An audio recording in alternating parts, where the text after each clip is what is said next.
Hi everyone, I'm Joe. Today it's time for me to do a book review of Jingo, written by Terry Pratchett. This was first published in 1997. This is the 21st Discworld novel and the fourth novel set within the City Watch character subseries. So first of all, what is the Discworld? It is a flat, round, disc-shaped world, as you might have gathered from the name, which, not so obviously, rests on the back of four very large elephants, which by themselves stand on the back of a very large world turtle, which swims through space as though it was water. Now, it is a very strange and unusual world, and in this particular novel, the Discworld, the elephants, Greater Chewing, all of that, is basically irrelevant to the entire plot line and the environment itself, because this is a very personal novel to certain characters and it's a very local novel. Basically, it's an ocean and the two countries on either side of it and what happens therein, of which I'll talk about. So, a synopsis. It starts off with two cities either side of the aforementioned ocean. That is the city of Ankh-Morpork, which is essentially Pratchett taking the idea of London, England, all its stereotypes and such, and basically having fun with them. And on the other side of this ocean, which is very narrow, it's not much wider than the English Channel between England and France. It's 20-30 miles wide. You have the kingdom or land of Clutch, and specifically the city of Al-Khali, which is essentially an Arabian-esque city, where Pratchett again is being very sarcastic about stereotypes and such to do with those type of countries, to really great effect, I personally think. Now, in the middle of this ocean, one day, for no apparent reason, so it seems, a city or town or some kind of odd location seemingly rises up from the ocean, like Atlantis coming back to life, kind of. It's not Atlantis, for the record, that's somewhere else. And nobody knows exactly what this city or location is, but there is one thing though that both cities either side of it are very interested in talking about quite heatedly, and that is, who does it belong to? Because it's exactly halfway between the two cities. You can actually see the lights from both locations from this area called Leshp. And basically this starts creating tensions, because in Ankh-Morpork you've got a lot of people who are saying that obviously anybody that goes to it from their side, obviously, Ankh-Morpork citizens are merely being, brave and patriotic, and they just want to, discover a new world. And anybody on the other side is, sort of money-grubbing thieves, basically. Obviously, on the other side, everybody in Clutch is saying exactly the same thing about people in Ankh-Morpork, that they're money-grubbing thieves. So, yeah, this starts creating tensions, and this starts creating problems, because stuck in the middle of this is the Watch, because at the same time as this is happening, the prince from Clutch is visiting Ankh-Morpork. There is an attempted assassination on the prince, which creates a lot of problems, obviously, especially for Captain Vimes, Carrot and the rest of the Watch, who obviously don't want to see a foreign prince murdered in their city. If you can go back home and get murdered, that's fine, because that won't create problems. But being murdered in their city, yeah, problematic. Nobody wants that, especially the people in that Ankh-Morpork. Or do they? Nobody is entirely sure who is behind this assassination attempt. Is it somebody in Ankh-Morpork?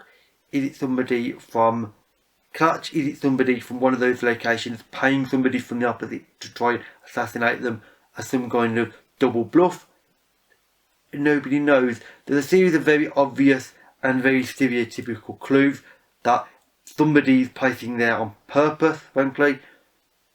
There are some very non-obvious ones, and this is a case of the Watch has basically got to discover exactly what is going on, discover this crime, and try and solve it before there's literally a war between Ankh-Morpork and Clutch, because this would be pretty bad for everybody involved, obviously. I mean, some people like the idea of war, but most people don't.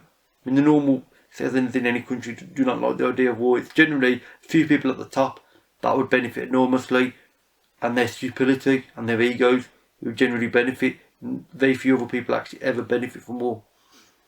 So this is problematic, and it leads to very interesting situations, let's say. And the watch, for the record, do end up going to Clutch. That's all I'm going to say about that. But let's just say the city watch, that would normally be in Ankh-Morpork in a London environment, going to a kind of a, this Arab-esque type country.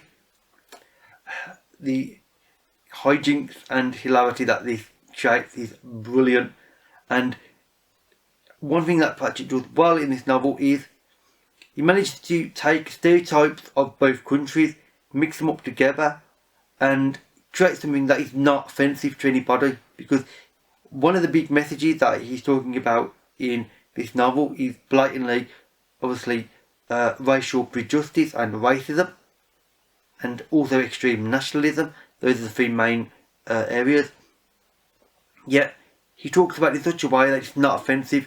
Yes, he may be talking about the difference between, white and Arab skin colours, but you almost don't care, because it's not about the skin colours or even the situation. It's about the concept behind it, and it's just a brilliant way of discussing it, with the characters being truly personal. They aren't racist for the most part themselves. I mean, and however, they do find out that in some certain areas, some of the characters are realising that actually they do hold small racial prejudices, which they honestly didn't realise they had.